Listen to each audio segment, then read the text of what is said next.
Bonjour à tous, nous sommes en compagnie de Didier Vachon, directeur de l'information de France Bleu. Bonjour Didier Vachon. Bonjour. Alors vous venez de sortir d'un atelier passionnant sur l'info de proximité dans 10 ans.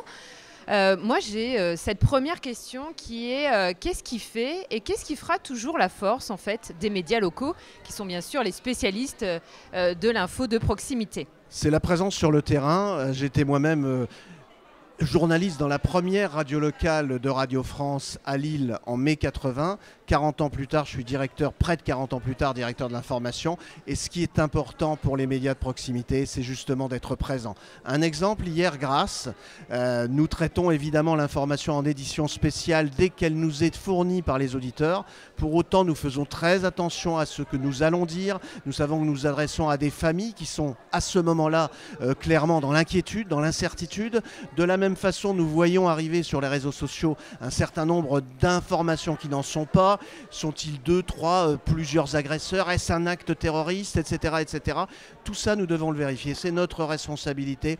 Et nous ne sommes pas le journaliste qui vient d'ailleurs et repart après. Nous resterons derrière et nous devrons rendre des comptes aux familles, aux auditeurs de France Bleu Azur. C'est pour ça que notre première règle, c'est d'être respectueux, de vérifier nos informations et même quand on rentre en édition spéciale, de ne pas affirmer, afficher n'importe quoi.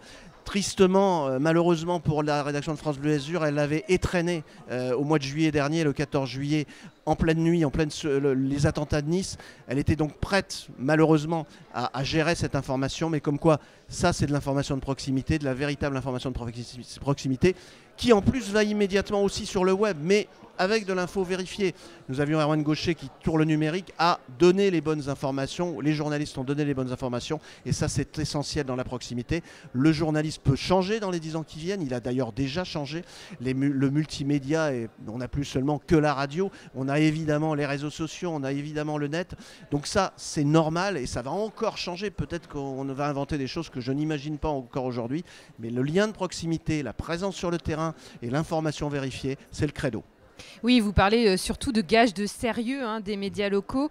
C'est vrai qu'on a besoin d'avoir de journalistes sur le terrain. Les Français ont aussi en local besoin de parler d'eux. Ils ont besoin en fait, peut-être j'ai entendu parler de ce lien de confiance qui existe en fait entre les journalistes locaux et les habitants locaux. Tout à fait. Alors le lien, il est d'ailleurs pas seulement avec les journalistes, il est avec la radio en ce qui concerne le média que je représente.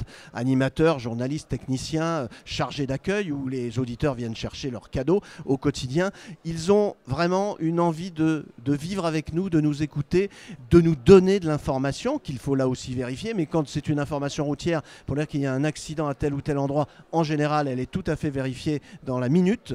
De la même façon, ils viennent nous parler des couleurs du temps, de la météo et puis aussi hier du drame qui se déroule ou qui est en train de se dérouler du côté de Grasse. Donc oui, nos auditeurs sont un véritable lien, sont une source d'information, nous font confiance et nous devons leur rendre.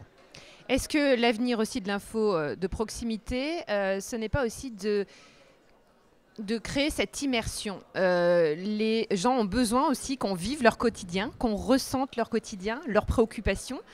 C'est d'ailleurs aussi une thématique abordée en politique avec un événement prochainement. Est-ce que justement l'avenir de l'info de proximité, c'est pas aussi de renforcer cette immersion? Alors, je pense qu'il faut surtout renforcer ce qui est concernant. C'est-à-dire que parler de politique, par exemple, en période de présidentielle à Nice, à Grenoble ou à Marseille, si l'on est éloigné du terrain local, on entend déjà tellement de commentaires. Nous, notre boulot, notre job, par exemple, si vous êtes à Grenoble, c'est d'interroger bien sûr le maire de Grenoble, l'écologiste Éric Piolle, sur sa politique par rapport à cette ville et d'interroger les habitants par rapport aux méthodes de transport doux et au fait qu'ils râlent beaucoup sur ces évolutions dans un premier temps. Qu'est-ce qu'ils en penseront plus tard? Aujourd'hui, ils ne sont pas contents. De la même façon, il faut toujours s'intéresser à ce qui intéresse nos auditeurs et ce qui les touche dans leur vie quotidienne. Leur détailler un budget de conseil municipal ou de conseil départemental, c'est faire semblant de faire de l'information, mais puisque seuls les élus comprendront de quoi on parle, ce n'est pas à eux que l'on doit s'adresser, c'est vraiment aux auditeurs, aux audinautes,